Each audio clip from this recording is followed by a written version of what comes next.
Yeah, I think it's Tuesday today. Yeah, it is.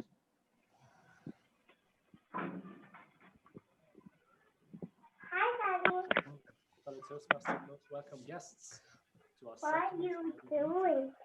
I would like to just quickly share with you some of the safety measures that we are taking during these. Oh, looks as though Bence has started. His audio's low. But basically, if you want to wear the masks, please do. You can take it up while you're speaking. It's much more easier. About social distancing, as you can see, one person per desk if you're here. About the voting, we don't have paper votes anymore. So what we'll be doing is the Toastmaster will ask everybody to close their eyes, and then whatever the person's name is up, you just raise your hand, but he will explain it a bit better. About the Zoom things, can everybody on Zoom mute themselves if they are not speaking, because that might disturb some people. Also, if you have any questions, please reach out to our Zoom master, who's Nishant. We don't do handshakes, which is a big thing in Toastmasters. We either do some kind of leg thing or elbow something. We'll figure it out on the way. Also, if you're here, please watch out or mind the microphone, because it picks up the noise everywhere or the sound, so it might disturb the people on Zoom. About emergency exits, as you can see, there's one there. There's another one, I think, there as well. And let's not use this one. About, that was a bit annoying, but it's okay, thank you. We'll have a break halfway through. You can find some refreshing coffees and teas, or just water if you want, or you can buy beer as well. And if somebody wants to use the stage, that's completely fine. You can either use the steps, or if you feel that's a bit uncomfortable, then you can go through that door and you come out there, which is probably a bit longer, but you can figure it out on the way. And one thing I almost forgot, enjoy.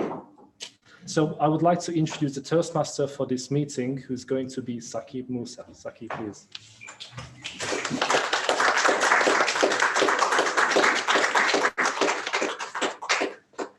Hello, everyone.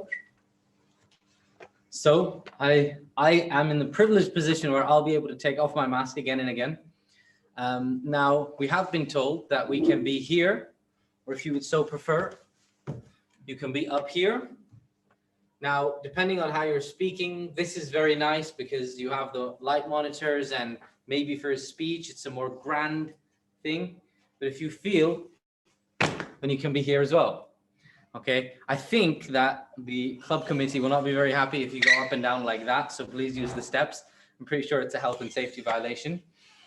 Today's a very exciting meeting because we have so many guests today. Nishant called me earlier today in a panic saying, we've got too many guests today. What are we going to do? I was like, you're a Toastmaster. You can do this. And we've done an excellent meeting. All the tech is set up. We've got our signs. We've got checklists for every role person. We have 2 people joining us from India that I will introduce. We have our division director, James Herford, here. We have our assistant division director, Michelle Scott, here, as well as so many other people, lovely people, and we'll hopefully get around and introduce people during the warm-up. Very quickly, there are 2 changes to the agendas today that you will see in front of you, or if you're joining us online, that you might have had emailed out to you or might be in the Zoom chat box. We have 2 changes. The first is we do have a grammarian. At the moment, it looks blank, but it's actually our very own Tim Wilson, who's here in person. He will be our grammarian for this evening. We also have a timer. So joining us from India, Jacob will be our timer for the first half. I've been told that he can't stay till the second half because he needs to go to sleep because they're like 8 hours ahead. 8 hours ahead? 4.5 hours ahead. So, you know, kudos to you, Jacob. And hopefully we'll energize you so much that it'll be like a cup of coffee and then you won't be able to go to sleep. We also have Yashika from India joining us. So I'm your Toastmaster for this evening. For those of you who may not know what that is, what that means is that I'm like the MC, the master of ceremonies. I'm not an MC like a DJ, although I can do a bit of beatboxing in the break if you come up to me, but I can't promise it'll be good. So I just kind of manage the session. I introduce the speakers, take you to the next session, etc. And I try my level best to be funny, which, as you can see, I have limited success with. So I will hand over to our next role person. Actually, sorry, before I do that, let me get the people who are doing the roles to announce what their roles exactly are. So I mentioned Tim Wilson, who is the grammarian. Please, can you tell us a little bit, Tim, about your role as grammarian, what you'll be looking out and for the word of the day? Certainly. Good evening, Mr. Toastmaster, fellow Toastmasters, and most welcome guests. I have been given the role, as I walked in the door this evening, of grammarian. The grammarian role is to listen for both use of language, both good and some language that could be improved on. Often we have things that creep into our language like ums and ahs and verbal crutches that we use, and I'll be delicately pointing those out in order that we can improve our speech. I also have a word of the day, which today is a phenomenal word. It is actually the word phenomenal, which comes from the Greek word, which is appearance, because the meaning of the word phenomenal is something is described as phenomenal. It almost it has to be seen to be believed. It is almost beyond comprehension. It is so good. For example, you could say, that lady at the meeting gave a phenomenal speech. You would not believe it. So that's the word for today, phenomenal. So if you can use that word as much as you can, as I am, the word phenomenal, use it phenomenally so that people won't believe what you're actually saying. Use it, and I will also give a report at the end of the meeting. Thank you, Mr. Toastmaster. Thank you very much, Tim. So at Toastmasters, we tend to clap people. We clap them until they kind of disappear and the stage area is taken over. For those people online, they'll either do kind of hands, or they can do a virtual clap now because Zoom has introduced that feature. Our second person assisting us today is Jacob. So Jacob, if you could tell us about your role as timer, but also introduce the lighting system if you can on screen so we can see what red, amber and green look like. Yeah, thank you, Toastmaster of the day, fellow Toastmasters. Glad to join you from here. Today, I had become the impromptu timer. Actually, I have done so many times. I have been a timer so many times in physical meetings. This is my first time online. So I will be monitoring the time for the meeting and for the prepared speeches also. The prepared speeches, the time limit should be 5 to 7 minutes. So at the end of the 5 minutes, I will show the green card, or I will change the background to green. Or you can look at my forehead, it will turn green. That would be much easier to notice before that. Okay, after 6 minutes, I will show the yellow or amber card. Then after 7 minutes, I will be showing the red card. It will be remain red until you stop, until the end of the speech. Thank you, and back to the day, Toastmaster of the day.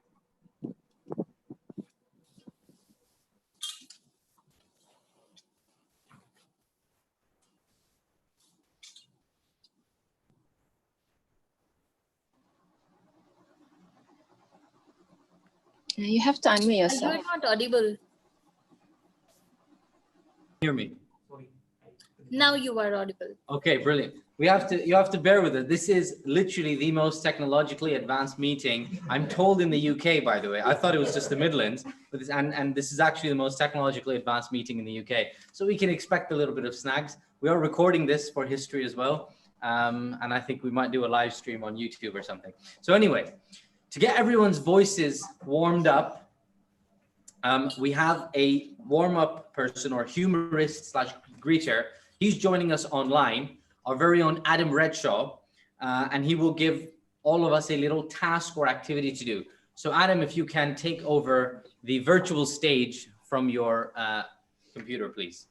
Well, thank you very much there, Mr. Toastmaster, fellow Toastmasters, and all of our international most welcome guests. It's brilliant to see those of you that I can see on Zoom and those of you that I can hear in the room at the Cherry Tree Club in Coventry. So the warm-up thing is a bit of a way to break the ice, to get us all to test that our audio is working, to have a bit of fun and to learn a little bit more about each of our members. So I have a simple question for you, and I want a response that's probably about one sentence, maybe 8 words. And what I want to know is what your guilty musical pleasure is. What's your guilty pleasure in terms of your audio? There we go. We can see the room there. Big wave to everybody in the room. There we go. Look at that. They're waving back, apart from James, who sat there, looks as though he's fallen asleep. So we're going to start with James. James, what is your guilty pleasure when it comes to music, please? Over to you. Hello, Toastmasters and guests. My guilty pleasure for music. I suppose ABBA. ABBA was always going back to the 70s when they came out, was always a guilty pleasure. And I still like some ABBA. So that's my guilty pleasure. Excellent. Thank you for sharing that. And it's quite ironic that you choose that, because the winner takes it all. And we have coming up in a few weeks, our Toastmasters competition season starts. Next to you, if I can tell from this little screen, I think it's Gibolgim in a red top. Yes. No, it's not. Oh, Michelle. yeah. It's Michelle. Michelle. Michelle Scott. Good evening, everybody. My guilty pleasure of music is actually reggae music. I love reggae music, and if I'm on my own in the car, I will still listen to it now, but quite hardcore reggae music. So there we go. Thank you very much. Excellent. Well, we all like a bit of reggae, especially when we've got some red wine to help us relax in an evening. On your left, who have we got on your left, Michelle? I can't tell from the screen here. Yes. Good afternoon. My name is Alex. I don't think I've met anyone before. My guilty pleasure when it comes to music is actually a singer called Maluma, which sings like Latin songs. So I'm not sure if anyone's heard of it. So I've listened to it everywhere, in my car, in my shower, at work. But yeah, thank you very much. Excellent. Thank you very much for that, Alex. Across the room, I can't quite work out who sat at the end. Tim? Is it Bent? No, it's Tim. Tim. Tim? Yeah. Good evening, fellow Toastmasters. My guilty pleasure in music would have to be, I'm going to have to fess up to this, I sometimes sleep with my guitar. So yeah, that's guilty pleasure. Thank you. Okay, and thank you for that, Tim. Next to Tim, I believe we have Gina. Hello. Yeah, my guilty pleasure for music is going to be a bit of Bon Jovi. Oh. Well, you're not living on your chair tonight, you're sitting on your chair. Well, let's go on to Matthew, who I believe is next to you. Yes. Fellow Toastmasters, so my guilty pleasure in terms of music would be reggaeton. Reggaeton just makes you want to move and dance, and what can you do? Yeah. It's a move, so yeah, that's my guilty pleasure. I love reggaeton. So, yeah. Excellent. Thank you very much for that. Next up, we have Gibolgim, I believe. Hi, hello, good evening, everyone. My name is Anta. I'm a fellow guest tonight, and my guilty pleasure would be Latin and reggaeton. There we go. Well, it's clear that I haven't got a clue who's who on the screen. So if I do get the names wrong, then I apologise most profoundly. Next to that, I believe, is that Nishanth with his tie? Yes. So my guilty pleasure would be a band called Keen. You know, it's a British band. It used to be very famous in the 90s, and that's one of the first bands I started hearing in the Britpop music. So yeah, that's my guilty pleasure. The band called Keen. Thank you. Excellent. Thank you. Gibolgin, your turn. Hello everyone, my name is Godiva, and my guilty pleasure would be, I was thinking there are two of them, because from the look and from my character, it's visible that I love very classical music. I'm fan of them, but my guilty pleasure would be hard rock. Yes. And plus Arabic songs. Yeah, thank you. Excellent, thank you. Is there anybody in the room that I've missed? Saki, no, Bent on the end.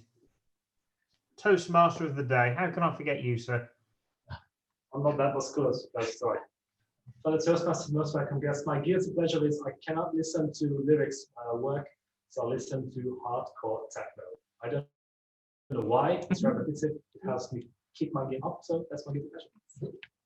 Excellent, thank you very much. So we've gone around the table of the people that have come out to play. Saqib, you nearly got away with it. I thought you wouldn't see me if I did that quietly. My guilty pleasure is probably, it's like DJ Tiesto and like this club music, and I don't go to clubs, I don't do any of that stuff. So it's very out of character for me to just listen to that stuff for hours when I study or something. Excellent. Well, thank you very much for sharing that with us. So now we're into the Zoom, and if we can go to Jacob, please. Hi, my guilty pleasure would be the very old Bollywood movie songs. I really like that, and actually, I don't think anyone of my age will be will like those type of songs. So yeah, that's my thank you. Well, it's all about learning from each other. So there's already been lots of inspiration of things that we might want to listen to. And there's been a suggestion of ABBA, which I really don't want to listen to. But hey, everybody has their own musical choices. And that includes Kevin, who's next. Mr. Greeter, fellow Toastmasters and guests, my name is Kevin.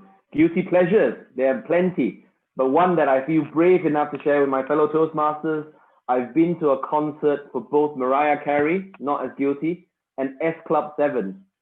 Most of you here would faint. Mr. Greeter. Thank you very much for sharing that, Kevin. Please remind me never to speak to you again for that. But reach for the stars. So let's go over to Santosh. Hi, Adam. Mr. Toastmaster, fellow Toastmasters, and most welcome guest.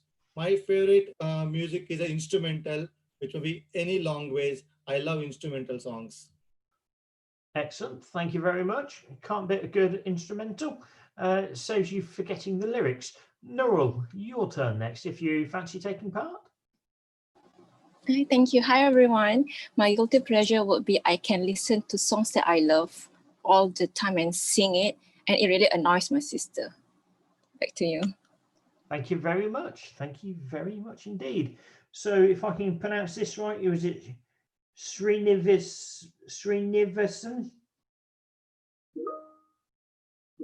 Take yourself off mute, sir. Hello. There we go. Good evening, fellow Toastmasters and guests. I'm Srinivasan, and this is the second time I'm attending this meeting. My guilty pleasure will be going to a live music concert. Hopefully, like situation gets better. That will be my guilty pleasure, going for a live music concert.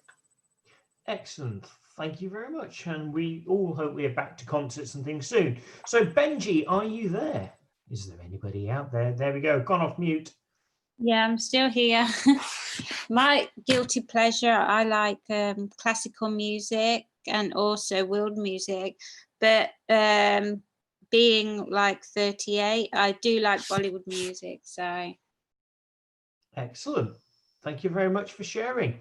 And last but not least, if I've got everybody that we have, Yashika. Hi everyone. So I do like acoustic and EDM. I enjoy acoustic songs of every genre, and like every Indian, like we have at household. In my household, generally my father tune into old songs, 80s and 90s. So they are the basic, like that's the part of our routine. So we wake up with 80s old Bollywood song. And that comes over the radio, and that's the part of the day. So this excellent. Well, thank you very, very much, everybody, for sharing. My guilty pleasure is Elton John. And in the words of Elton John, are you ready? Because it's time to be passed back over to Mr. Saqib, Mr. Toastmaster. Over to you, sir. Thank you very much for that, Adam. That was a phenomenal warm-up, and I think it led to all of us knowing each other better and oversharing a little bit. Now we'll move on to the more formal parts of our meeting. So we have 3 speakers with us today. Our first speaker joining us through the Zoom platform, joining us virtually. And you may think he's in Colorado because he's got his virtual background for Toastmasters, but I think he does live somewhere in Coventry. So with his speech, which is a innovative planning level 4 speech on building a social media presence. So he will deliver a speech about the results and experience of building a new social media presence or enhancing an existing presence. So that's something that maybe any of us who are small business owners or have a podcast or any other page, we can take a lot of that experience away. I think he's also going to be sharing some presentation content on screen. So please join me and put your hands together in welcoming Santosh Kumara to our stage. Santosh, everyone. Thank you. Mr. Toastmaster, fellow Toastmaster, most welcome guests, both on face-to-face and on virtual media. Am I able to audible? Thank you. Today, I'm going to talk about how to build powerful social presence. Let me ask you a question. How many of you are on any social media? Can you please raise your hand? Thank you. I can see virtual people. That's fine. So it clearly says that most of our people are in social media. Today, I'm going to talk about further learning on social media. For that, I'm going to share my presentation.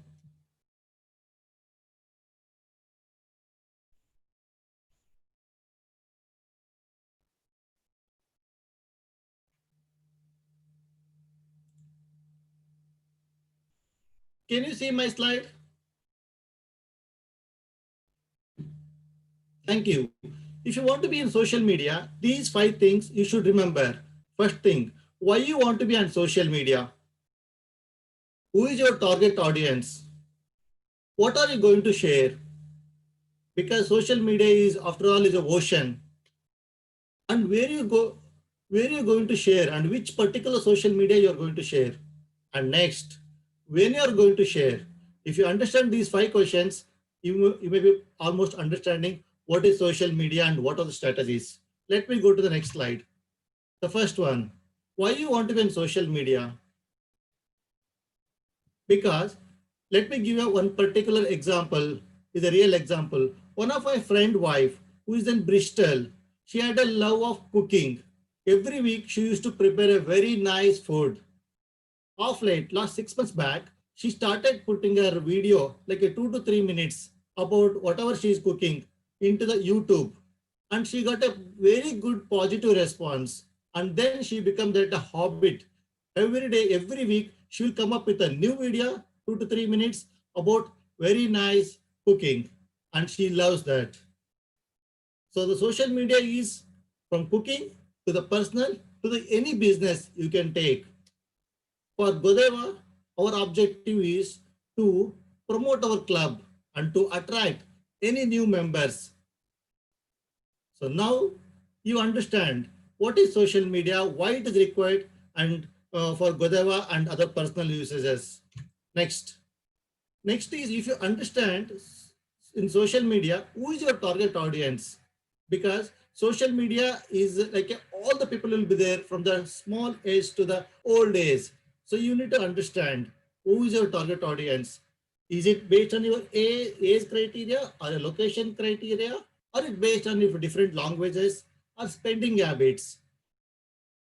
And also, it also depends on the demographic information, where the people are living. How can you attract?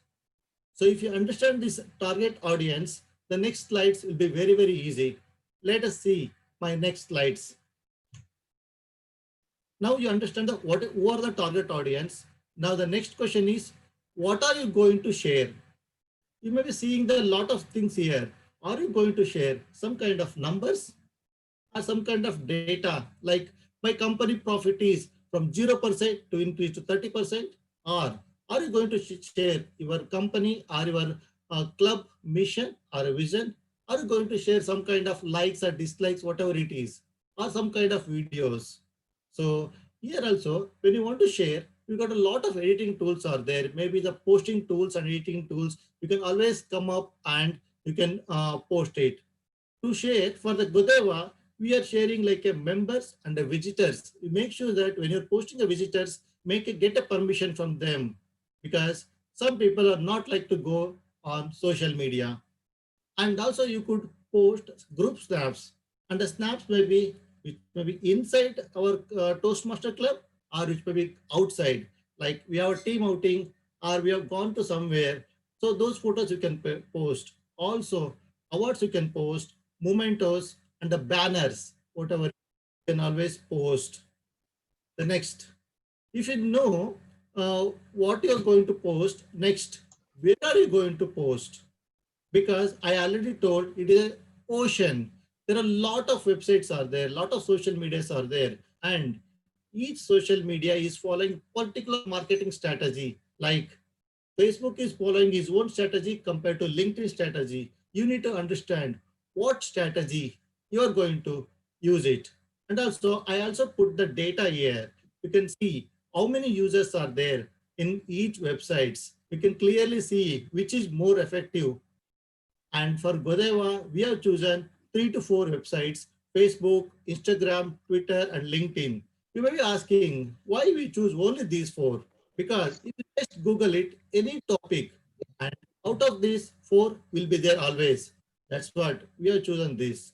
Now, if you understand the social media website where you're going to post next, the next biggest question is, when are you going to share? Because there is no particular time you can post. It also depends on what time of the day and what days of the week you are going to post. Because when you are going to post is clearly depend on your target audience behavior. Each person behavior is completely different. Let me give quote examples. Teenagers will be seeing the social media for different purposes when they get a board, or if they want to see what other friends are doing. And employees, like working classes, they will see only in the morning or some breaks or lunchtime or a evening. And if you want to attract a couple of people, so accordingly you need to post, and also based on the strategies. I shown here the Facebook having a clear different timings, and Twitter having a different timings. If you can follow this method, so one can easily post on a social media, and you can be well versed with that. And also, you can also feel that you can see the if the someone is following clearly on the sports related activities, so they will come to your social media only when the sports event is just happened, or any sports event is going to happen. And some athletes, they're going to see come to your social media whenever there is a break, or whenever there is a morning session or evening session. So based on that, you need to post. So with all the 5 strategies, right from why you want to be in social media, or who is your target audience, what are you going to share, and where are you going to share, and also when you're going to share. If you follow these 5 strategies in social media, you might be understanding when you want to post exactly. So with that, now I'm going to tell the couple of things in my conclusion. Whatever you want to post in your social media, you need to consider the following 3 points. One thing, your social media post, it should be emotional, and also it should be educational, because without any message or education thing, nobody will going to read your post or your articles. It should be an educational wise, and also it should be entertaining, because at the end of the day, everyone want to be entertained. So, and also your message should be clear, concise, and it should be appealing. With that, your post will be very, very effective. With that, I'm going to conclude my social media strategy to you. So if anyone not done anything, please go to social media, try to involve yourself. You maybe post it for buying purpose, for selling purpose, or to come and attend a Godiva Toastmaster Club. You will learn more. Over to you, Mr. Toastmaster.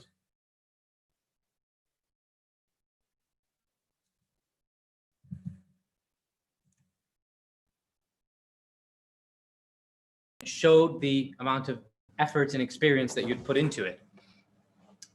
Now, I'm not sure if we're doing a minute on the clock for feedback as we usually do.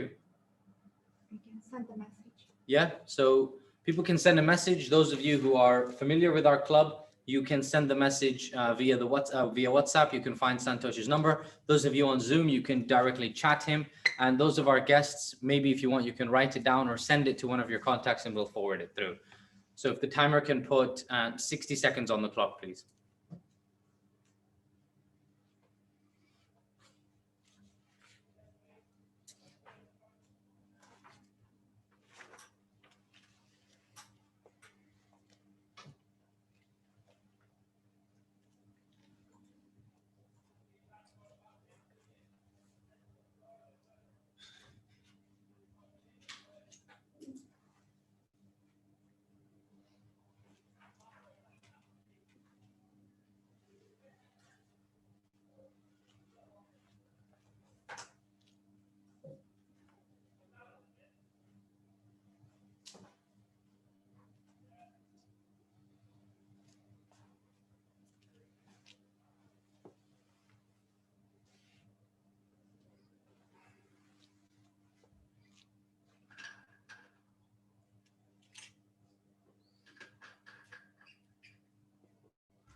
Okay.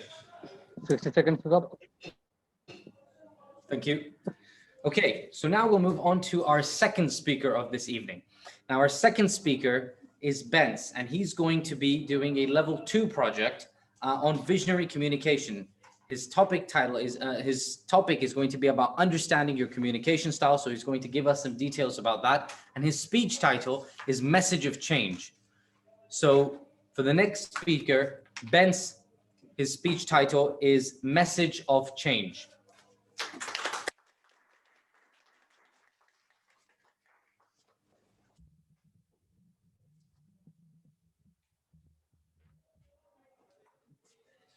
It was 10 a.m. this morning when I had a meeting with my team because I wanted to share an idea that I believe could help all of us. And this idea is something that I'm going to share with you, at least a shorter and simplified version, because I communicated it in a specific way. And I'm also quite lazy, so it's more comfortable for me. Fellow Toastmaster, most welcome guests, and Mr. Toastmaster. Here's the message. So this is how I felt before the message. I was so excited, I just couldn't go to sleep the night before because I believe this message or idea rather could propel our careers to the next level in my team. And this is because we need to increase our engagement. As we found out during the employee survey, our engagement levels are not that high, especially nowadays because of the virus. Now I'm excited about this, but I understand some of you may be worried. What is this guy trying to do? Why is this guy trying to change anything? And most importantly, how is it going to affect me? So I was in my car back in January on the way to work. And well, back in the day when everything was really different, we minded our own business. We could go wherever we wanted. And we didn't have to sing happy birthday when we were washing our hands. It was like 1,000 years ago. But this idea is something that I heard in a podcast. And this idea is about setting clear expectations for every employee at every level in the company. And the podcast argued that there are 3 simple questions that every employee should have an answer to at work. The first one is, what is expected of me?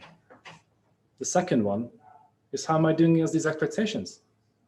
And the third one is, what does the future hold for me? Now, I like that idea. So I stored it in my brain and left it untouched for a couple of months. And then we started having these engagement workshops because, as I said, the employee survey had results that showed that our engagement wasn't the right level. And that's where I knew that this idea could be something useful.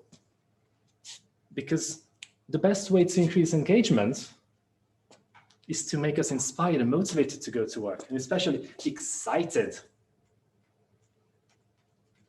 So I knew this was the idea, because by having clear expectations, we know what's expected of us, what are the evaluation criteria, and what we have to do to get to the next level or the level after that. By giving feedback to each other, we know how we can speed up our development process. And by addressing what the future holds, we can plan our careers better. And we'll just be more excited to go to work every single day. Now, our company, my company, believes in positively influencing every journey. And I would argue that each and every one of us in the company has our own journeys. So why not positively influence those journeys as well? We also believe in being ambitious and empowering. So by having clear expectations, the feedback, and the plans for the future, we can empower ourselves to plan our careers more efficiently. We can also speed up our development, as I said, and most importantly, we can improve our engagement. But I understand some of you may be worried that this would restrict you in some way. Some of you may be worried that people will start using this as an excuse. Oh, that's not my job. And some of you may be thinking, I don't like this idea. And I hear you. That's why we are here today, because I'm sharing this idea with you, because I want to hear your feedback. I want you to contribute to this idea. That's how we can make it a successful idea. So if you have any questions, because something's unclear, or you want to raise any concerns, or you just think that this meeting is taking away precious time from your coffee break, please do let me know. Now, you might have noticed I used a specific formula to deliver this message. And this formula used 4 parts. First, I addressed the feelings, my feelings, and the feelings of the audience. This might be because I talked to some of the people in the audience, or because I just made an educated guess. Number 2, the details. This is where the logical information of the idea is, even though I kept it at a high level and wrapped it in a story for this speech. Third one, values. I pointed out what my company believes in and connected it to this idea. Number 4, perspectives. I acknowledge that every single employee has their own perspectives, and I don't know those perspectives. That's why I'm asking for feedback. That's why I'm asking each and every one in the company to help me make this idea better, because it's not just my idea, it's all of our idea. This simple 4-step can help you structure any decision, message, or idea that you want to share with the people, whether it's at home, at work, or with your friends. Because let's be honest, most of these include change. Ooh, change. We don't like change. That's difficult. That's uncertain. What are we going to do? I'm afraid. I don't want change. Go away. But by delivering the message in this structured way, you address these feelings already. You share them the logical information once you dismantle all these feelings. Then you pointed out that actually this idea fits well with the company, the belief, the strategy. And finally, you really ask for feedback because you're interested in what the people think, because you want their help to implement this idea and to make this a successful idea. Feelings, details, values, perspective. 4 simple steps we can all use to structure our message. It's simple, efficient, and I can confirm it works. Mr. Toastmaster.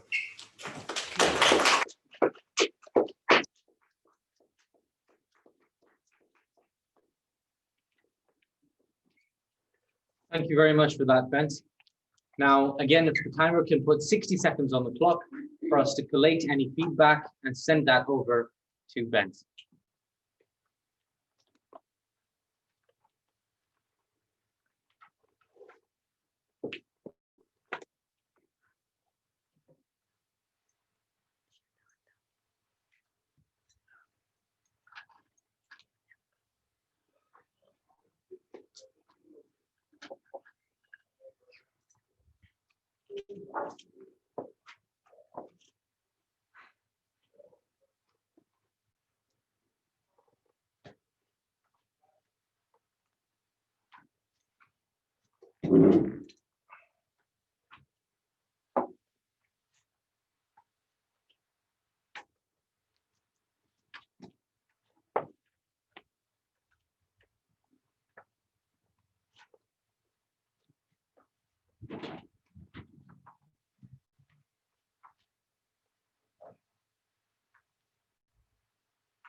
Okay, so we're getting ready for our third speaker. Now, some of you might be panicking because we can't see them, but my assumption is they can see us, and that's more important right now, while we get that sorted. Our next speaker has disappeared at the moment, is actually going to use the big stage. And our next speaker is going to be speaking about leadership and what are some of the attributes and things that a leader must do. It's about team collaboration. It's also a level 2 project on understanding your leadership style. And our next speaker is our own leader, our president of Godiva Speakers, Gul Begum Kulmerzeva, and she will be speaking on a good leader should always. So Gul Begum for a good leader should always.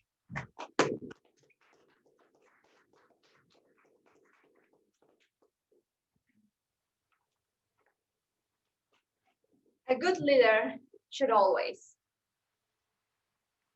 The way you will finish the sentence may say a lot about your leadership style. Mr. Toastmaster, fellow Toastmasters, and most welcome guests,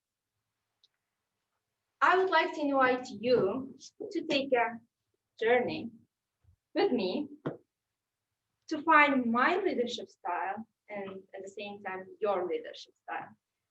You already have handouts on your desk, please. If you cannot find, please let us know. And for online Zoom, you'll be shared the handout document in your chat. So, in my this speech, first I thought, okay, let's think about the leadership style. Which is my leadership style? And it's good to know the theory. How many leadership styles are there? And today I will cover 8 of them. So first, I will talk about 8 leadership styles. Then we'll take with you leadership style assessment. And last but not least, I will talk about my leadership style. So let's get started. First, 8 leadership styles. How many? There are lots of leadership styles, but mainly we will look at 8 of them. The first one is democratic leadership. Democratic leadership is 50-50. Leader takes own decisions, but mainly listens to people, team members. Raises a question, and team members give their own options, but at the end of the day, the team leader will decide what kind of decision to make. So it's commonly effective in our work. Second one is autocratic leadership. Autocratic leadership style is 100% to 0. So leader takes all responsibility about decision-making process. Autocratic leadership, it's more commonly used for highly professional leader who is more knowledgeable than his fellow team members and knows what's best. It's good for making short-term goals progress, but not very good for long-term. The third one is laissez-faire. So it's French word, and it literally means let it be. So leader believes in people, in teams. So it's very commonly used for the team members for growing their jobs and for creative teams. So leader lives for team members to make their own decisions and to lead the company organization on its way. The fourth one is strategic leader. The strategic leadership is very common in big corporations, at the same time startups, because the leader thinks about, first of all, covering the main objectives of the organizations, but at the same time, thinking about the bigger picture, where we can be. The fifth one, transformational leadership. As it says, this leadership style always transforms. It depends on the type of the environment and challenge and type of people. And transformational leader always challenges his team members. So if the goal is simple, the leader will think about the deadline and make it shorter. Always challenging himself and his team members. If we go further, so we have transactional leadership, it's based on rewarding system. So if you do more than 10 calls in sales, for example, you get the reward. If you finish your level in 1 month in Godiva speakers, you get a reward. It's very good in a leadership style, but it should be as additional, not the main. Next, we can go to the coach style leadership. As it says, coach, do you remember your coach at your sports team? The coach style leadership focuses on each member, let alone the organization itself. The coach style focuses on each member's potential and growth, and believes that if each potential, if each person makes the best, the company will grow. And the last one, bureaucratic leadership.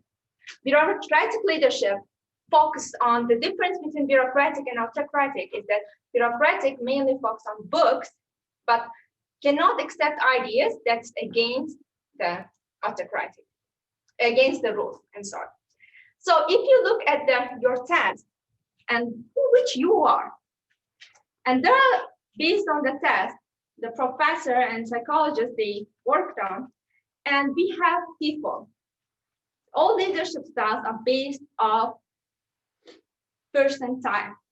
And here we have the first one, individualist. And there are some sentences. If you just look and read, which one is better resonates with yourself? So the first one is individualist. Individualist is a person who thinks about himself and own goals. Then strategist, the person who will think about the further goals. Then alchemist. Alchemist is a perfect, the highest level of leadership, which will focus on big picture and at the same time little details. And there are opportunists, and we have an expert. Take your time after this speech and make which sentence resonates with you. And there's at the back the table which states which type of leadership you are. And if coming to the end, my leadership style, when I did this test, said that from the my childhood, I always believed in progress. So if there is no progress, there's always regress.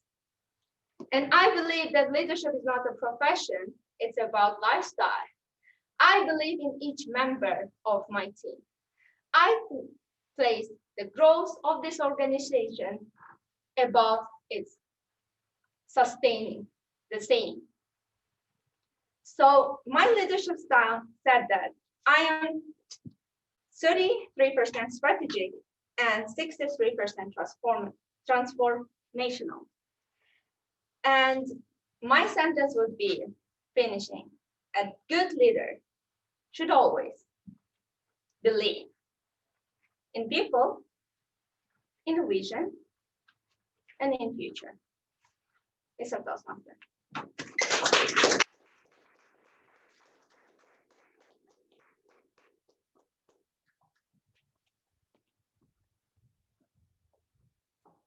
Thank you very much for that, Gulbegum. Can I now ask the timer to put 60 seconds on the clock for people to collate any feedback.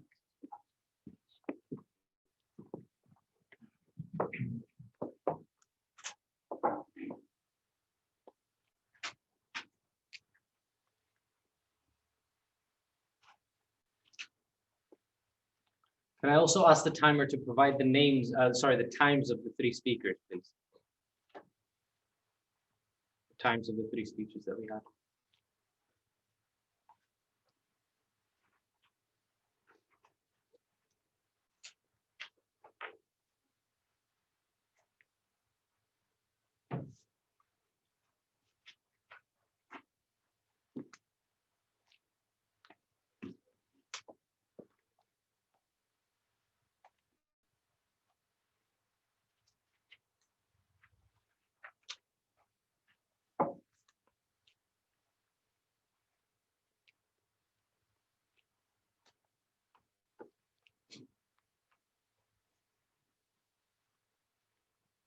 Okay, thank you. Do we have the times of the three speeches? Shall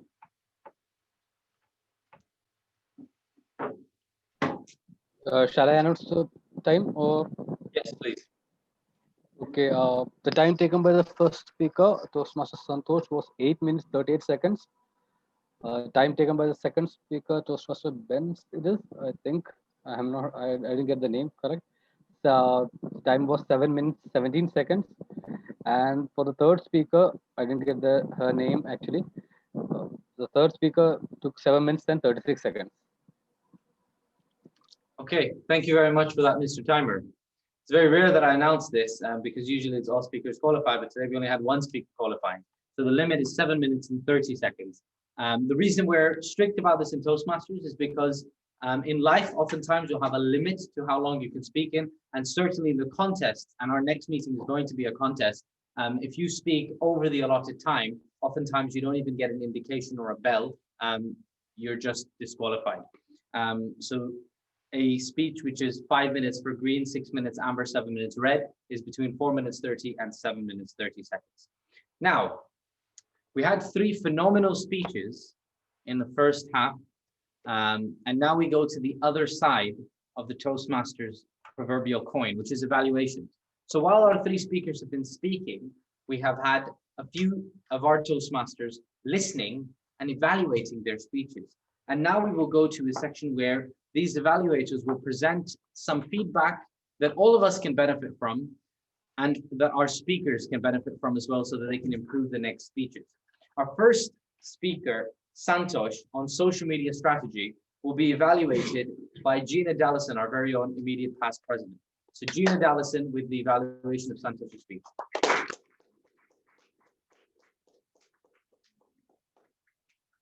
Thank you, Mr. Toastmaster, fellow Toastmasters, and most welcome guests. Firstly, I would like to thank Santosh for his very informative speech about social media and giving us some really good strategies about if we were thinking of a social media campaign.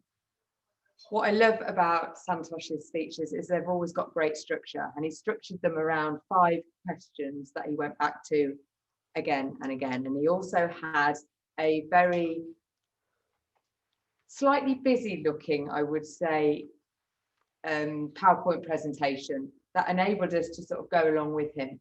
But I would just encourage Santosh to think, especially when the screens, certainly for me, there was a lot of information on the screen for us to see. So sometimes less is more when we're visualizing, and you can just talk around certain aspects of what's on there. Just something you might want to look out for in future.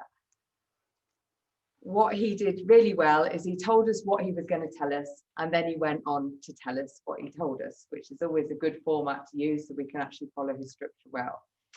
Santosh's pace is also very good because he has got quite a strong accent and he uses pause well. So I found, especially at the beginning, his pace was good. He sped up a little bit towards the middle of it as there was quite a lot to cover.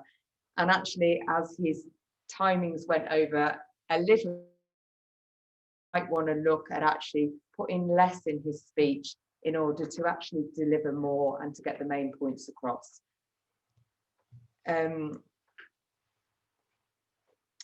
He did give us some great examples for reasons for posting at certain times, but I would have liked to see maybe a few more examples in the middle of it to explain what he was trying to demonstrate.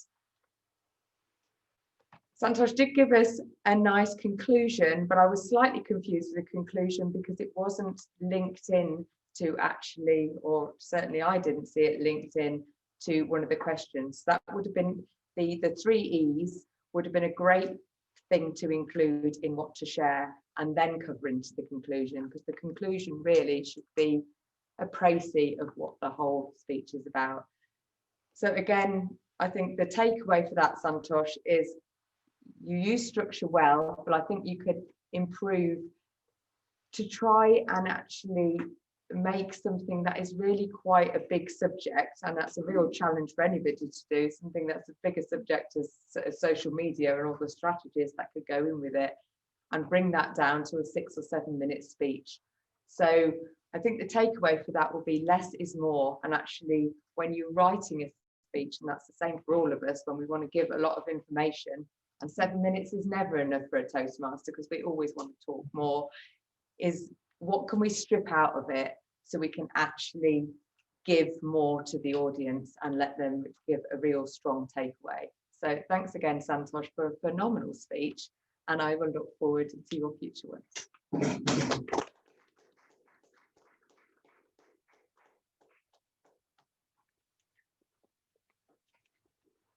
Thank you very much for that, Gina. Now, our second speaker was Bence, who spoke about the message of change. And evaluating Bence, we have joining us from Anglia Communicators, I believe that's your home club. We have our Assistant Division Director, Michelle Scott. So please join me in welcoming Michelle Scott.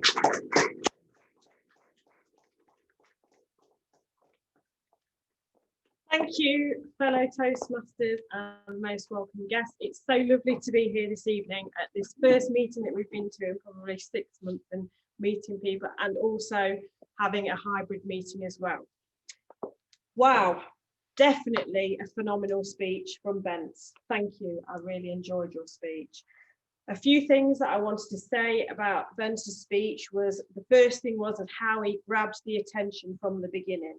As soon as he said that he'd done something this morning, it made us all think, oh, what's he going to tell us next and what was coming next? So that was a really good introduction.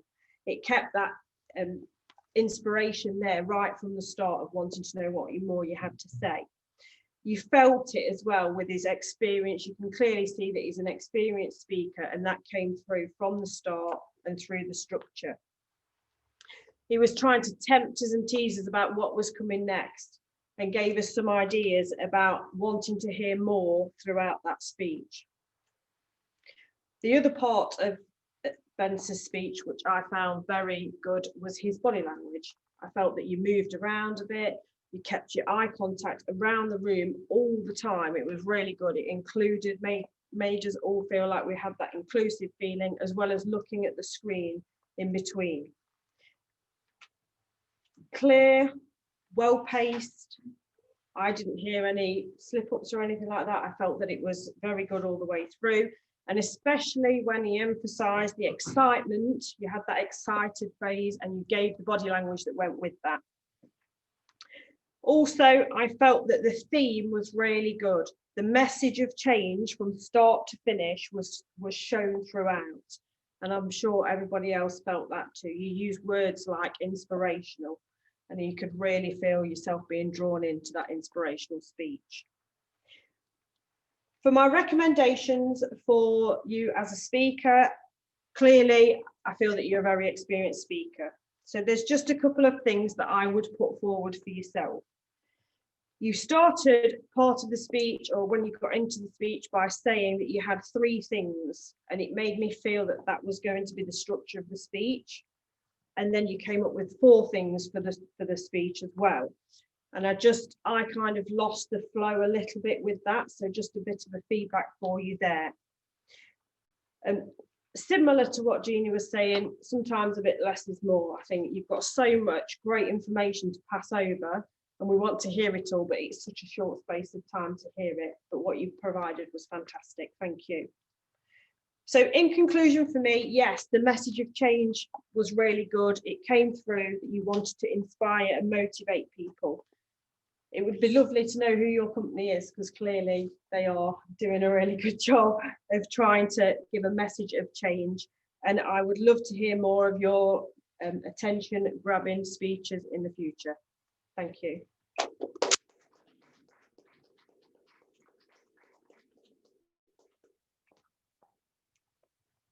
Thank you very much for that, Michelle. We will now move to our third evaluation. Our third speaker was Gul Begum with "A good leader should always blank." And evaluating, we have virtually joining us our very own Kevin Lee, who will be evaluating Gul Begum. So please join me in welcoming Kevin Lee to the stage.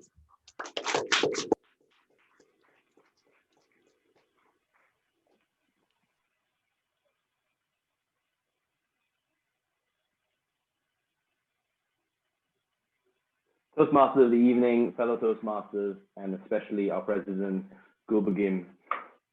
Firstly, I think I'd like to thank Gul Begum for putting herself in the spotlight and putting a very personal analysis of her leadership style in the spotlight. So she's put out the worksheet on how she's come to her leadership style. She's also demonstrated or given us a glimpse of the amount of content involved in leadership styles. Now, PhDs have been written about how people lead, columns, books. There's a huge amount of content that she's shrunk down into a two-side page handout that the audience could take away. So there's definitely a great amount of content present. When she delivered her speech, she stood on stage, and I think that definitely enhanced the presentation. She was well-paced, and she delivered the information succinctly. And despite having 8 points, she surprised me by giving enough information on each point so I got a flavor of each of the leadership styles to take away with me. I think the other evaluators have talked about the challenges of having too much content, and sometimes picking out something to focus on would be the more effective thing to do. Perhaps there are 2 or 3 speeches in this one presentation that Gul Begum tried to put into 7.5 minutes. Towards the end, I thought was the most interesting bit about her individual leadership style. That was the leadership style that she aspired to, the leader she wanted to be. And I thought that if she had more time, she would have reflected on how that style made her successful. Now, I know from preparing Gul Begum's introduction previously that she is studying organized crime and criminology. And I thought that in that study, there were perhaps successful projects that she's been able to lead. And her leadership style and how the success came about would be a great reflective opportunity to share with the club. I really liked Gul Begum's speech title, and actually that left me with a lingering thought. But in this particular circumstance, as she exited the stage, I wondered to myself, actually, what should a good leader always be? What should a good leader always do? What should a good leader always give?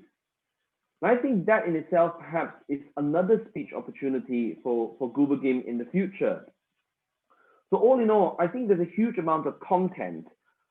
I thought the added value of giving the audience something to take away and do themselves and understand their leadership style is particularly appreciated. And I'm very impressed by the amount of information she's managed to pack into 7 minutes. I really hope that I could have seen more about her personal reflection on her own leadership style, and maybe a hint of what should a good leader always be or always do. Toastmasters of the evening.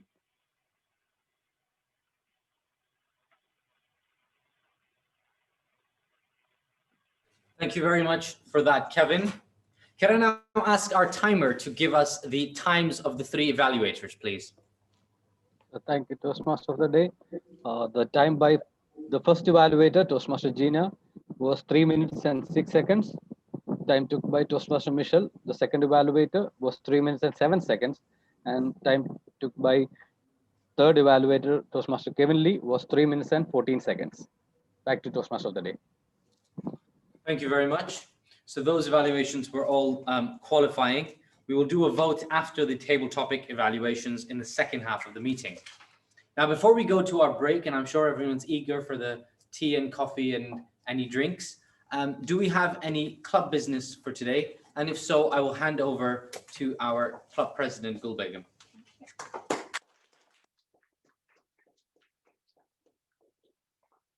Thank you, Mr. Toastmaster, fellow Toastmasters, and most welcome guests. So, our second hybrid meeting, and I can feel myself, it's my own experience and other people also, that we are improving.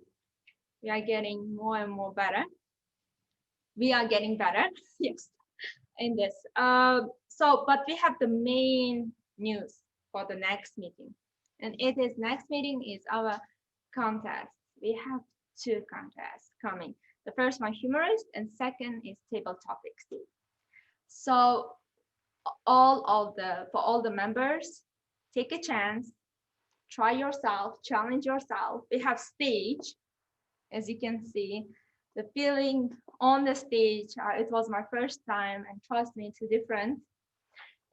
Just try yourself, and those people who would like to help with the organization, please let us know, and we really need your support because you have lots of past experience. Do we have something else? Contest next week? Next week, yes, it's next. Sorry, next week. Next, yeah, 2 meetings. So it would be, we have 18, so 20, 21st. 24th, yes, hopefully. 22nd of September. Yeah, 22nd of September. And if you could please register your speech in advance. And for guests, you're always welcome to participate in our contest to see, because it would be very helpful for the future if you want to participate. So that's it, yes.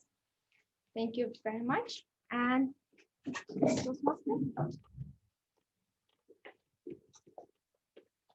okay, thank you very much. So I'm just going to announce that we'll have a quick break. It's 8:37 right now. If we can all be back for 8:45, that'll give our Zoom guests a chance to maybe walk around and get a drink, and same for our personal guests. Thank you.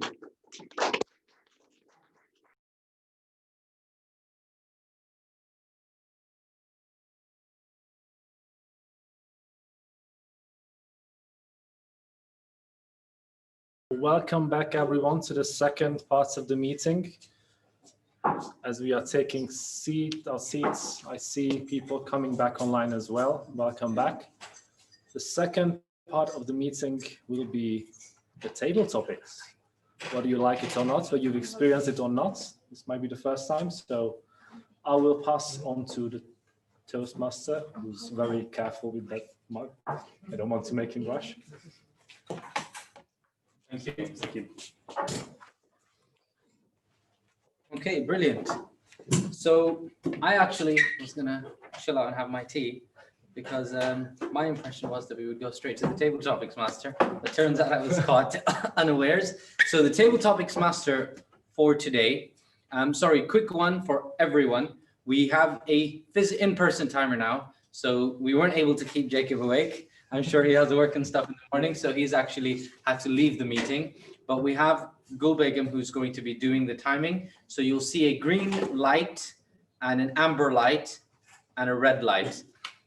When the people who are on Zoom are speaking, we're going to turn your camera. We're going to turn the camera to face Gul Begum so you can see the same lights. And of course, you can pin the screen as you normally do. Our table topics master for today, who will be the autocratic person who gets to give us the topics, will be Matthew Osamena. So please join me in welcoming our table topics master.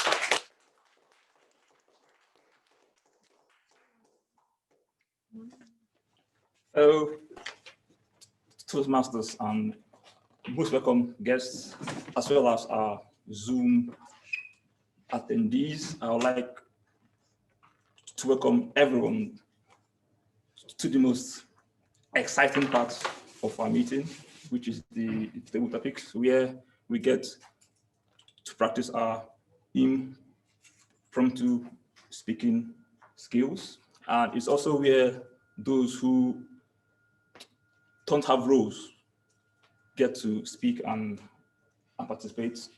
And guests, if you are comfortable, you can also get involved.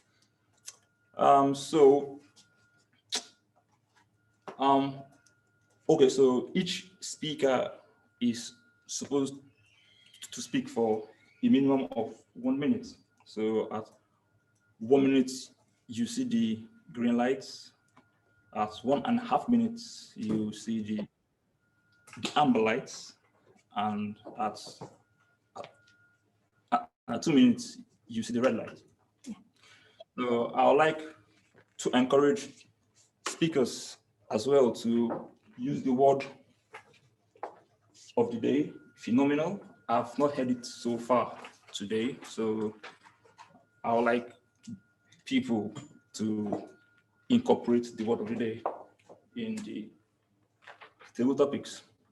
So I think that's pretty much it for the most part. So without further ado, the first table topic is, if you could fly in a hot air balloon over any city in the world, what city would you choose? If you could fly in a hot air balloon over any city in the world, what city would you choose? So the first table topic speaker is going to be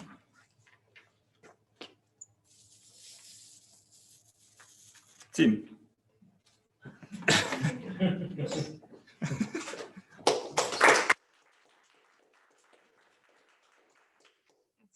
Phenomenal. Thank you, Mr. Table Topics Master. Thank you for the opportunity to speak on the subject. Well, to be drifting over any city in a hot air balloon, I would actually like to be going back in time and drifting over Rome as it was burning, and feel the heat and the updraft and see history in the making and feel the warmth of the flames. What a strange phenomenon that would be. I would be able to see the extremities and how the flames spread. And it would be quite a grisly experience, because you would probably be able to hear people screaming and running as Rome burned, as the city was destroyed and made way for a new era in history and time. And I would be there to witness it. What a phenomenal experience that would be. Thank you very much, Mr. Toastmaster. Thank you, Tim, for that table topic. So we'll do things a bit differently today. So I am going to call on someone to evaluate Tim, because normally we do all the topics, then one person does the evaluations, but today we've decided it's a bit different. So I would like to call on someone to give Tim an evaluation, and that person is going to be Benz.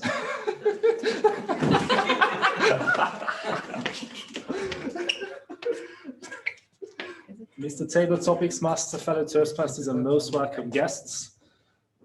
I wasn't expecting this, so I'm caught a bit cold here.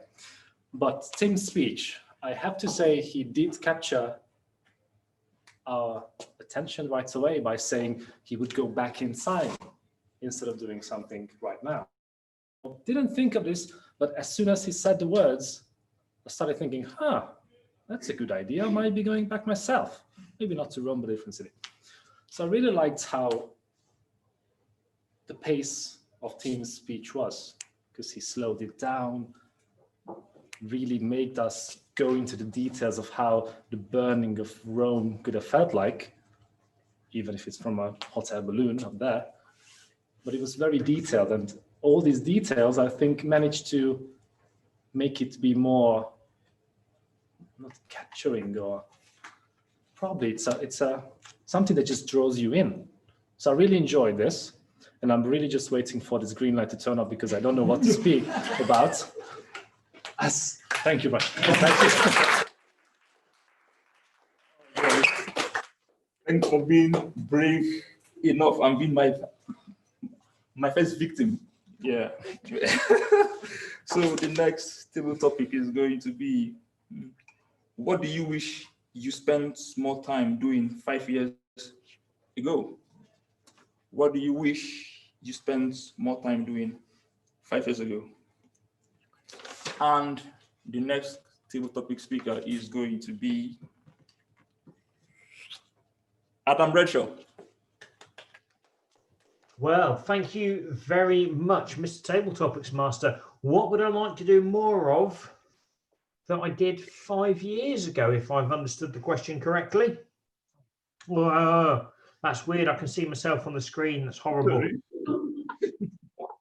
What am I looking at? Making me dizzy. Yeah, I'm looking at the timer. Yeah. There we go. Okay, so what would I like to do more of? Go probably more Toastmasters. Really enjoying being part of the Toastmasters international community. Dual member with a couple of clubs, and it's a bit like a drug. I can't get enough. I've booked the time off so that I can actually try and get to the competition. So hopefully work will let me have that night off. That's what I like to do. Back to you, Mr. Table Topics Master. Thank you very much.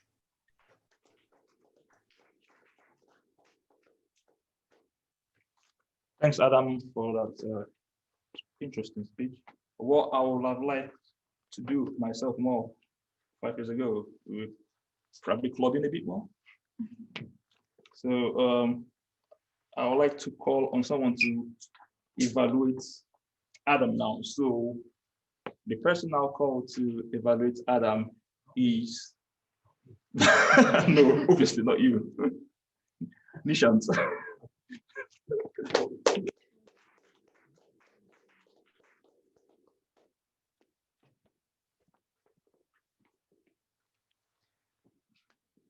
So I'll be honest with you, I was not listening to Adam's speech.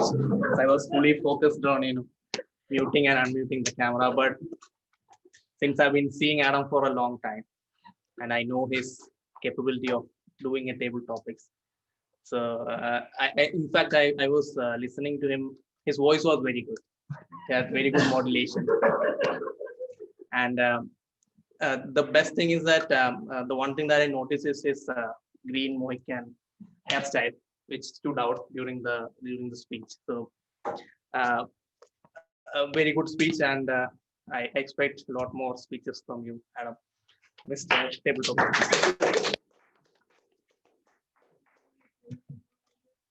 Thanks, Ishan, for that impromptu evaluation. So the next table topic is going to be, if you could travel back in time to meet someone in your family's history, whom would that be? If you could travel back in time to meet someone in your family's history, whom would you want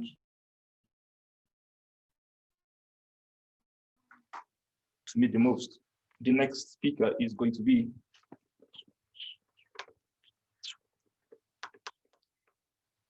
you want to try it?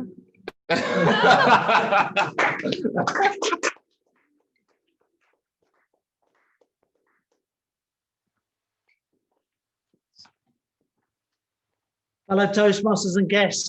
If I was to travel back in time, see somebody in my family, the person that comes into mind is my grandfather on my dad's side, because he was the chairman of Newcastle United Football Club. There you are. You didn't know that, did you? And I think I did meet him when I was very small, but I just can't remember him. And apparently, well, I have seen pictures. I've got a picture of Newcastle United Football Club, 1962, I think it was. but they got the FA Cup. That's probably the last time they won it. And he's there as a director before he became chairman. And when you see this picture of him, he's wearing a really smart suit and tie, and he's sitting there, all the football team and some famous names there of the day. And you look at the picture of him, and do you know who he looks like? Me. And I'm spitting image of him. He's got no hair either, just like me. He's got a face just like me. You think, what am I doing in that picture? There in 1962, I think it is. So that's why I'd like to meet him and see what he did in those days. He lived in Newcastle, obviously. And I think it would be a really interesting conversation. Not that I like football, actually. I don't like it at all. I like rugby. That's what I like. But I'd like to meet him. What's the time? I'm on Amber. I'm on Amber. Wake up. She liked the story, didn't she? Thank you. Thanks for that very interesting story, because I actually studied in Newcastle and I worked at the stadium while studying. So yeah, so that's very fascinating. Thanks for that. So the evaluator now for, so what's your name? James. James, yeah.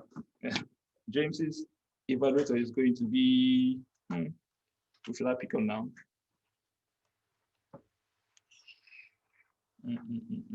Gina. Thank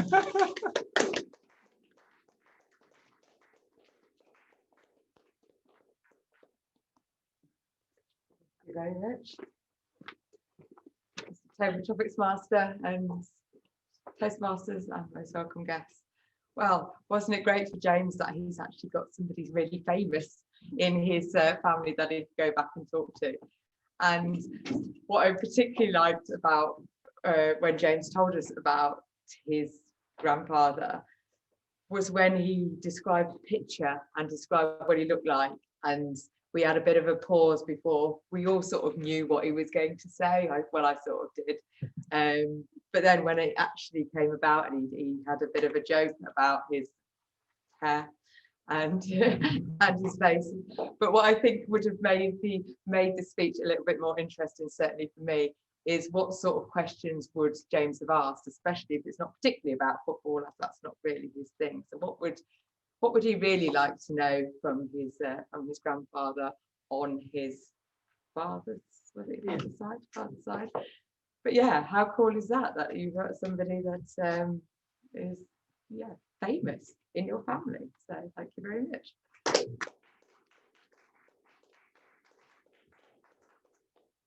Thanks, Jenna, for your evaluation. So the next topic is going to be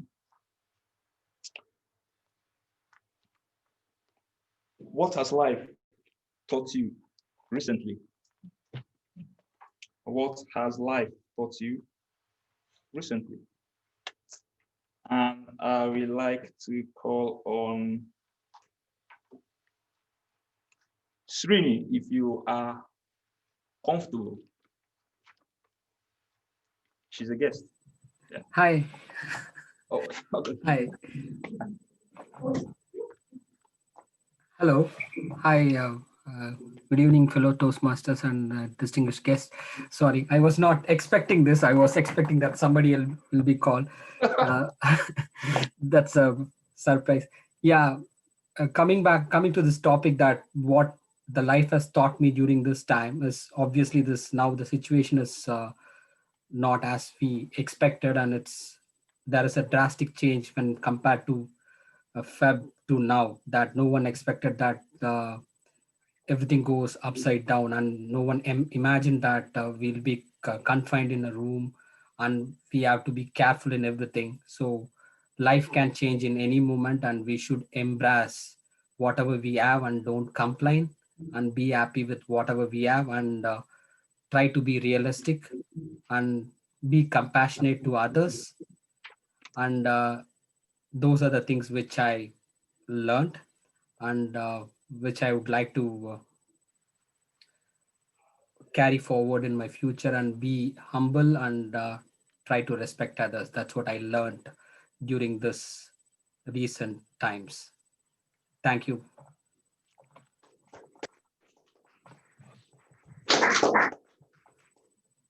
Thanks, Sri, for that. So I would like to call on someone to evaluate Srini, and for that, I would like to call on Benji.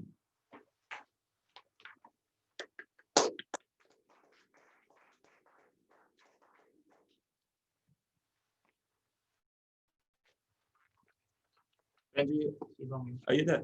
Huh? She's on mute. She's on mute. On mute. Maybe. You're on mute. Oh. Okay, so I would like to call on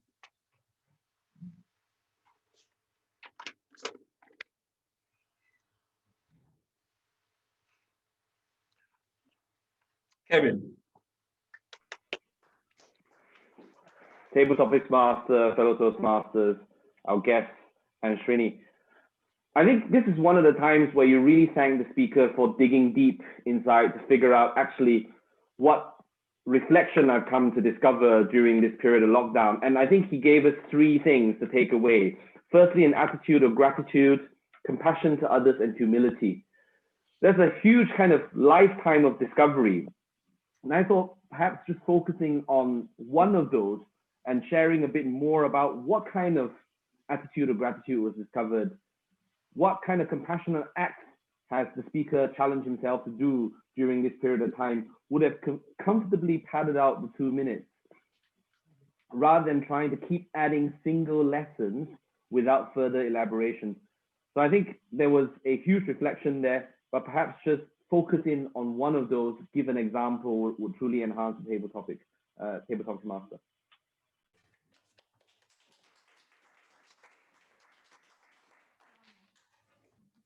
Okay. Thanks, Kevin. So we just have one more topic to go, and the last and final topic is going to be what's the most sensible thing you've ever heard someone say?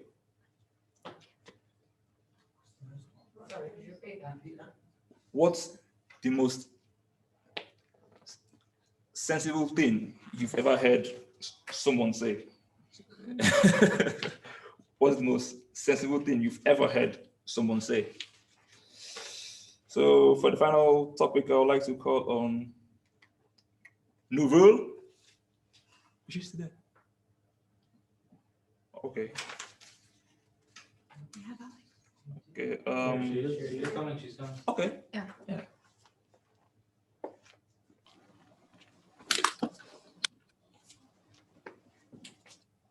Can you repeat the question, please? What's the most sensible thing you've ever had someone say?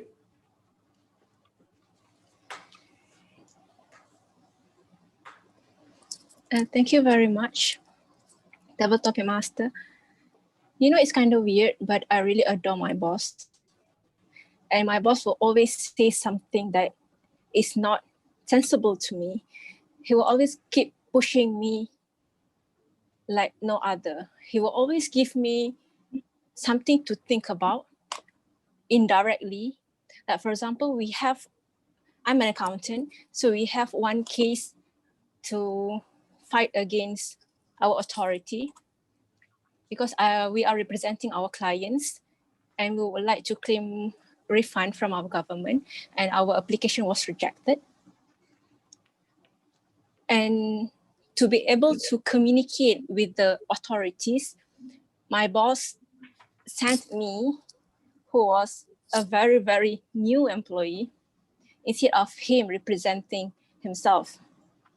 And then he said that only by doing that, you can learn. And I'm like, how can I learn? Because I don't even know what to do. It's my first time and it's like a court case. And I was like, I can't learn anything from there because I have no experience. But then my boss said that by making mistake, you can learn a lot. Like it's somehow true because only by making mistakes and go through a lot of things, I do learn a lot. And my boss did not guide me all the way because he wanted me to figure out things and how things are going to be and how things are going to be done. And that really, really helps me because I do research, I call my lawyer friends, I do things a whole lot differently besides being spoon-fed. So the most sensible thing is for me to be with my boss so that he can keep pushing me off the limit, because only by trying, I know how far I can go. Back to you.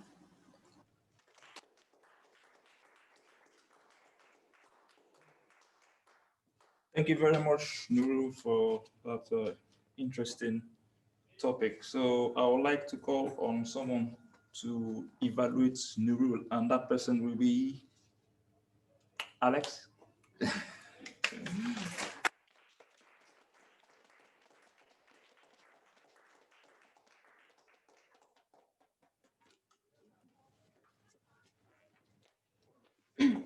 Dear fellow Toastmasters and most welcome guests. So I thought the topic was very interesting. The response to it, I didn't really expect it. Normally we choose someone that said to us something sensible from our family. So I totally didn't expect to hear that your boss said something sensible. So well done to him, because usually they're not that sensible. So another thing which I really enjoyed is the learning from your mistakes. I think this is something we can all relate to. So I definitely felt that I was relating to the speech quite a lot and the lessons that you've learned from the speech. So yeah, thank you very much.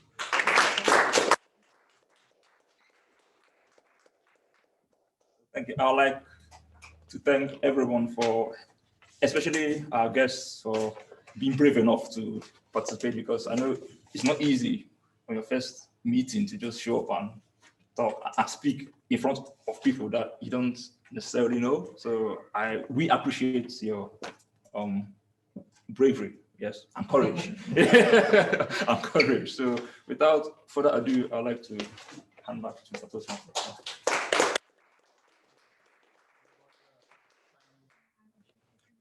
For starters, I'd like to echo Matthew's sentiments. I think our guests showed phenomenal bravery. It's not table topics normally are difficult and scary. And even though I had actually gotten a note over WhatsApp or something that we were doing this table topic evaluations thing, when the first one happened, I had a very similar reaction to Vance. I was like, oh my God, I need to run. So very, very kind of big kudos to the guests for participating and evaluating as well. And that's something that's quite stressful and hectic, but I think everyone did a really good job. And of course, this is a safe space. It's all good fun and banter, and it made it even more enjoyable, right? I'm sure your heart rates are much elevated right now. But now we can relax. We're back to safe space now. No one's going to ask you to speak again unless our general evaluator or other reporters have some tricks up their sleeves, which you can never be quite sure of with Toastmasters. A game you can play called Mafia, where everyone closes their eyes and then someone dies in the night, and then you wake up and you're all villagers and you debate who the mafia are. So everyone gets a card. So definitely Google that. It's a very interesting game. For best speech, there's only one qualifying speech, so they win by default. That's why I didn't do a vote at the time. So we tried to do the voting before the evaluations, skew your opinions. Obviously with table topics, it wasn't possible today, but we tend to try to do that. And that's why we didn't do a vote in the first half. Okay, so that's the evaluations done. I will keep the results to myself for now, just to bring some excitement, and our president will announce them.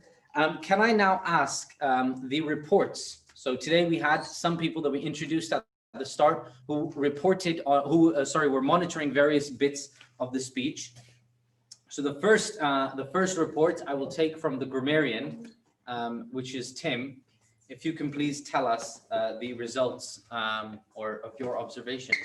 Thank you, Mr. Toastmasters and most welcome guests. Saqib actually led the running with the use of the word of the day 3 times. Phenomenal.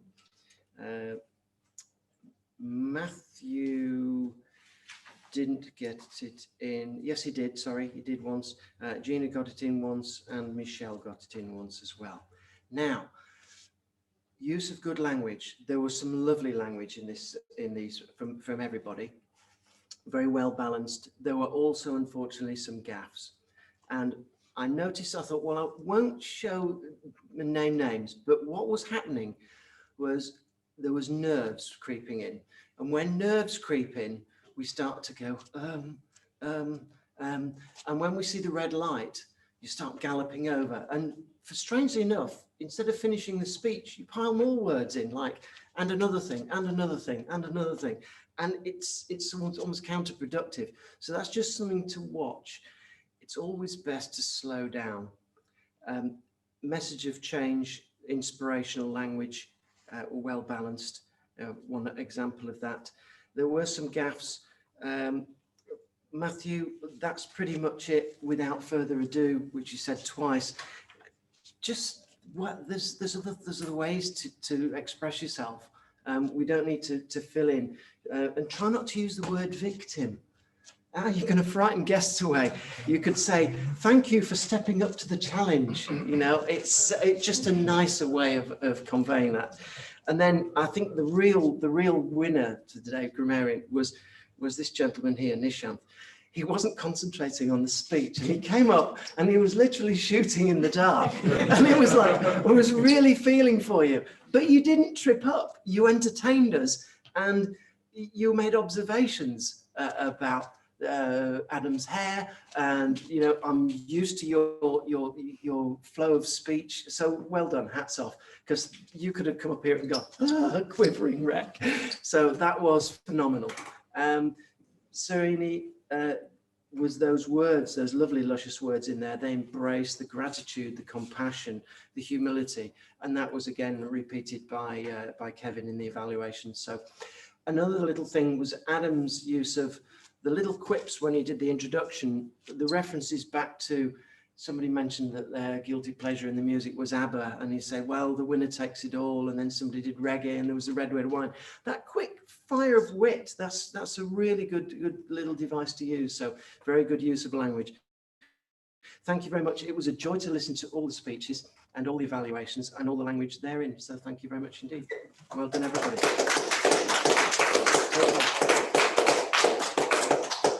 Thank you very much, Tim, for that phenomenal report. I just thought I'd get a last one in there.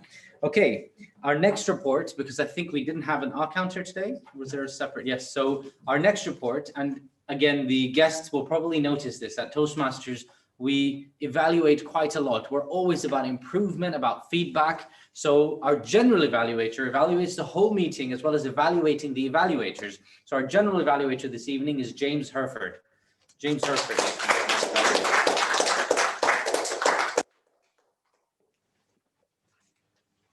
Thank you, fellow Toastmasters and guests. What a great meeting. I should say phenomenal. I think that'll be my first time I've said that, and I missed it, haven't I? Phenomenal, because this is my first hybrid meeting I've attended ever. And for some of us here, there's two.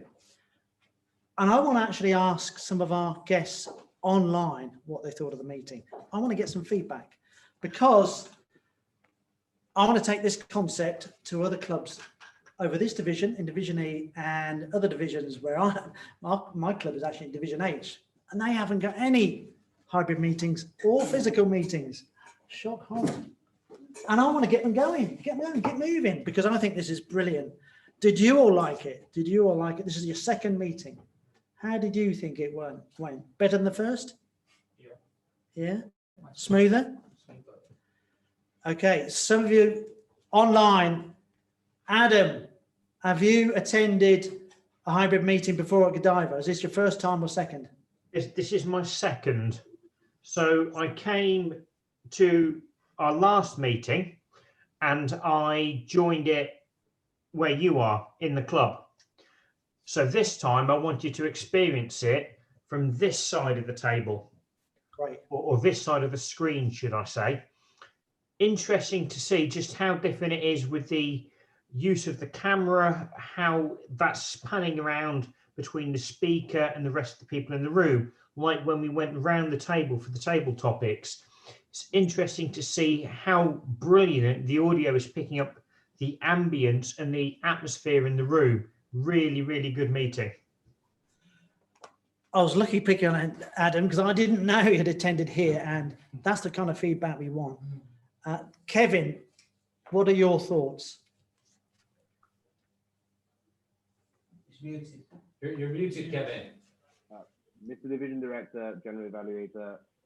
So I attended both the last meeting and this meeting as an online participant.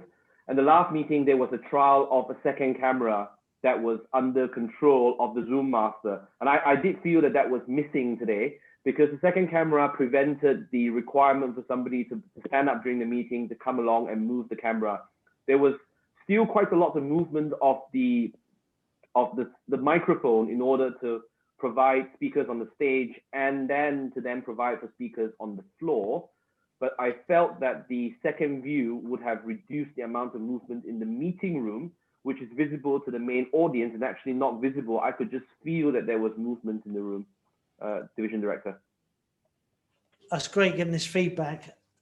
What I felt about the meeting was, it's like a normal physical meeting, isn't it? That's very close to it, just with a camera and a screen at the end, microphone, and you're not really that conscious of this camera. I'm not that conscious of it. And what I've been missing on Zoom is that energy, that vibe. I mean, I've done a lot of Zoom, and probably you have as well. You don't quite get that energy and that vibe. So I was quite keen to come back here, This is the first physical meeting I've attended for 5 months, and I've missed it, I have to say. So I've loved it. From the minute I came in, there was a good welcome. There was a good setup in the room. I like what's almost a U shape, isn't it? Well, it is really. I always prefer that. So it's good setup. You had all the agendas out, everything working well. And I did go up on the stage and lights, actually. I should go out there again. I should run up there. That's quite good, actually, because it always puts pressure on you going on stage. And even I've done it on quite a few stages, even a small one, you get a bit nervous about it. So it's good having that option on the lights. I like that. Also like the checklists that you gave out as General Evaluator, Toastmaster of the Day, very good, especially as they're laminated. You can keep them and give them out every time. Very handy. Adam, getting back to Adam, that's the first time I've seen a warm-up like that. I really liked it. Very embarrassed that I said ABBA. But forget that bit, because I don't actually like them that much. But never mind, you can remember me for that. What I recommend, timing. Timing is a lot more important than you realise. And your Toastmaster of the Day, did bring it up, I'm bringing it up again. Keep your speeches on time, goals on time. It makes the meeting flow, because there's nothing worse than attending a meeting and it's running over half an hour, and you want to go home. You're hungry. You've had enough. And try and get those roles and timings on time. Another recommendation, keep having hybrid meetings, because every one you do, you're going to get better and better. Bit of feedback quickly about evaluators. Evaluator 1, Gina, good, very good evaluation. Gina's got a good delivery. Good delivery. She's done quite a few evaluations, I think. And I liked your recommendations. Edit and cut down. We all suffer from that. We all talk too much. And cut it down. You actually need a lot less than you think in a speech. So that's a good tip. Less is more. And that was a good way of saying right at the end, because that's the bit you remember right at the end. Less is more. Michelle, what I liked about you did make some nice recommendations about body language, planning, and well-paced. I thought what you could have said was voice and tone and use it like that. There's a bit more from Bence, isn't it? Bence, a bit more power in the voice to get it out there. Last evaluation, Kevin. Really enjoyed his evaluation because it was very informative. The thing about evaluations, it's not just for the speech, it's for everybody. We always learn something. And I thought it was really informative. And what I did really like was you actually were suggesting make it a bit of a story. If we have too many facts, we actually don't remember those facts. But Kevin suggested draw on the experience you tried out in your leadership make it into a story of what happened. Then people remember stories, and also there's an emotional connection with it. So simplify, make it a story. Very good evaluations, very good quality. Love the meeting. Get it out on social media, get it out on Facebook. Tell people that you're doing this, because I don't think there's anybody else in the district doing it yet, and there should be. So fantastic, and I'm going to come again. Thank you, Mr. Toastmaster.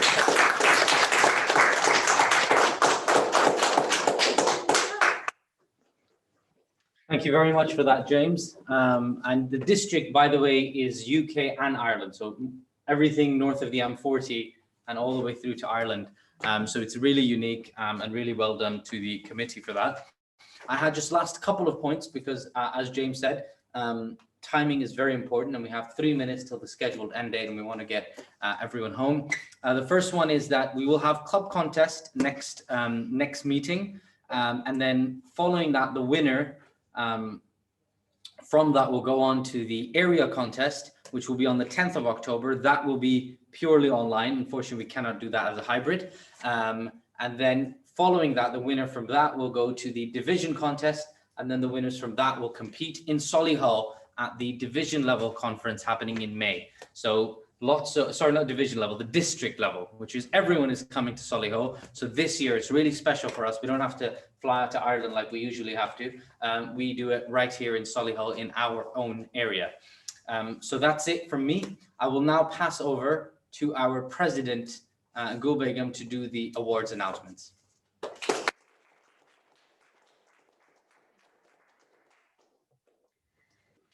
It was a phenomenal meeting, I could say. And thank you very much, Sakib, for leading our today's meeting in a phenomenal level. So we have our awards, and I would like to start with them. So the best table topic goes to, and we have 2 winners. And the first one is Tim Wilson. Yay! Thank you very much. Thank you, everybody.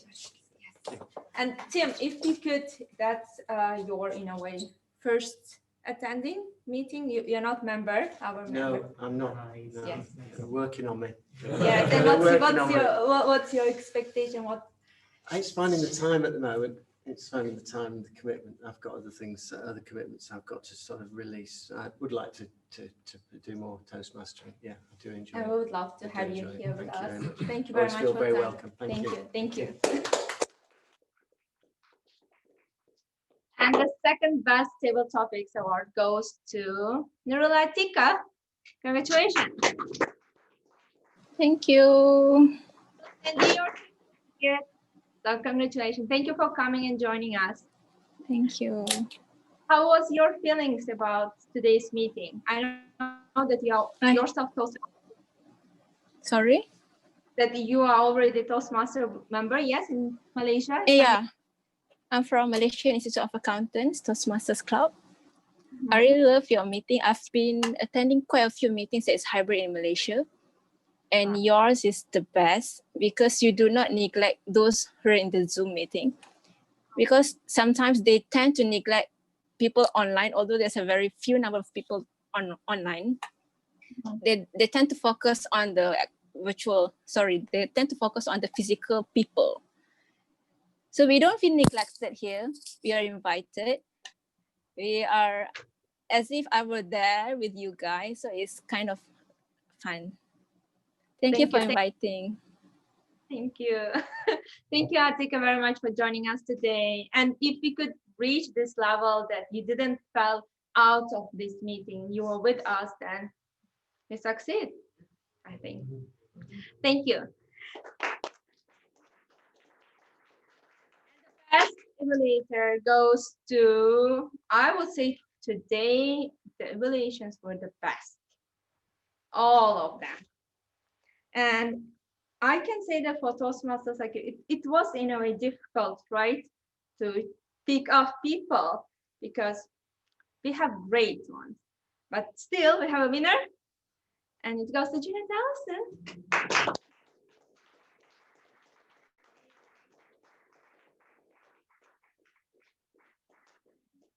Congratulations.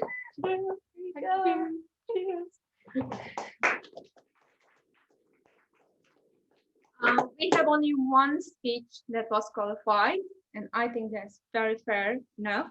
And it's preparing us for the future competitions. And Spence, you did great. Thank you.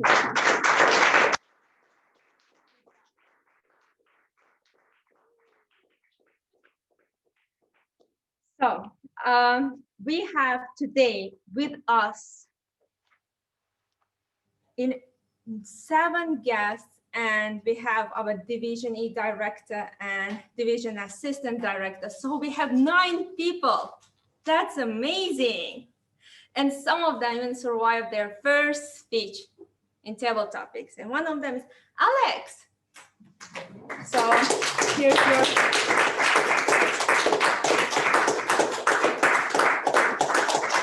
Thank you for coming, and you survived your first table topic. Thank you. Congratulations. Thank you very much. Thank you. How was your feeling? Yeah, it was really good. I really enjoyed it. I don't think I expected it to be as good as it was. And I really liked that everyone was very open. I didn't feel shy to give my evaluation, which I normally do when I come in front of people that I don't know. So yeah, it was really good. Thank you very much for having me today. Thank you for coming. Will you join us next time? Yes, most likely, yes. Oh, that's Yes. lovely. Thank you. Thank you for coming. Thank you. And we have another our guest who survived first table topic speech is Srini. Yes, here's your certificate. Oh, Yay! thank you. Thank you. Thank you so much. Congratulations, and we will email you this certificate later. Yeah. Could you please share with us how was your feelings? How was the meeting for you? Yeah, it was like I really enjoyed it. Like as Nurul told that I didn't feel disconnected. I felt we were quite involved, and so that way I'm really happy that yeah, and I'll definitely join. I would like to join, and this is the first time I'm into the Toastmasters, so my experience is really good. Yeah. Yay! Congratulations! Yay! And we have our another guest, and whose opinion would love to listen is we have Anka. Yes, that's your certificate. That yay! Thank you. So how was it? How was the meeting? And well, I didn't know what to expect, so I think it was. I mean, the expectations were more than met, and it was a phenomenal day, and phenomenal meeting, and lovely to meet you all, and to be open, such an open environment. It's quite great to be able to express yourself and Yes. And learn more about leadership and how to communicate. Yes. So yeah, it was a very great meeting. Thank you. Thank you for joining us today. Thank you. Will you join us next time? Probably yes. That Yeah. would be lovely. Thank you. Thank you. Thank you. And we have some guests from whom would love to listen hear to it. Caroline, she left. Okay. And we have Jacob, who is not joining first time, but thank you for any time being there for us and supporting us. How was the quality, Jacob? What are your thoughts about today's meeting? Actually, this is the 3rd meeting I've attended in your club. One was completely virtual and 2 hybrid meetings. And this is the first meeting I have stayed until the end because it's already 2 a.m. And actually, that tells a lot because I like the meeting and I like the ambience and everything. I think it's more like I'm watching a movie. I am getting the same feeling. Actually, that's the reason I stayed awake until this time. So it's a really great feeling I'm having here, and I'm sure I'll be back for more for the future meetings also. Thank you. Thank you for your comment. And for Toastmaster members, as we went to hybrid, you can be a member of Godiva speakers from any point of the world. And it's time to think maybe about dual membership. If you're ready, committed to stay till 2 a.m., we'd love to have you as one of our members. And I think you would bring lots of value to this Godiva speakers. Thank you. And one more little bit, like Michelle Scott, please. What was your thoughts about today's meeting? I just thought it was really good. It was great to come back to a live meeting and see how you've set everything up. You've done a fantastic job. I think you should be really proud of yourself. You've done a great job. It ran so smoothly. Everything was much better than you would expect. Thank you. Thank you very much for each of you, for our division director, James Crawford, for our division director assistant, Michelle Scott, and for our Area 42 director, Sakib Musa, who is always there for us. And thank you for everyone, all of you, each member, and thank you for guests to be here with us tonight. And hopefully see you soon next time. Bye-bye. Thank you.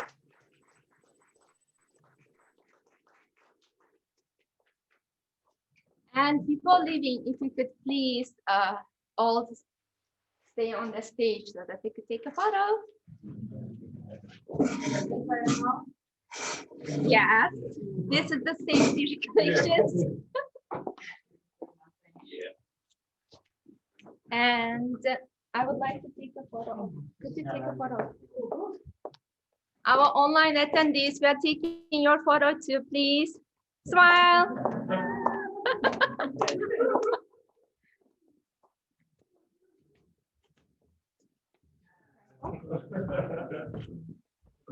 Thank you.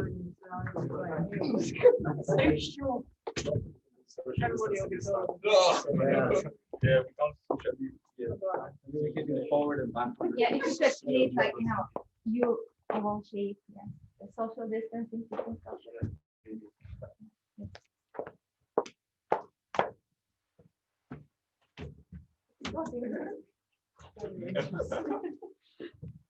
Some people might have to sit at the edge of the stage. Tim, move to this side. Yeah. Good idea, Kevin. Okay, smile. Okay,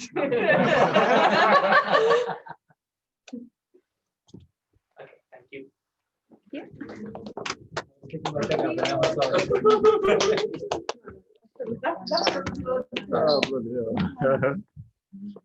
Thank you, guys. You're going off. Thanks, guys. Thank you for being with us.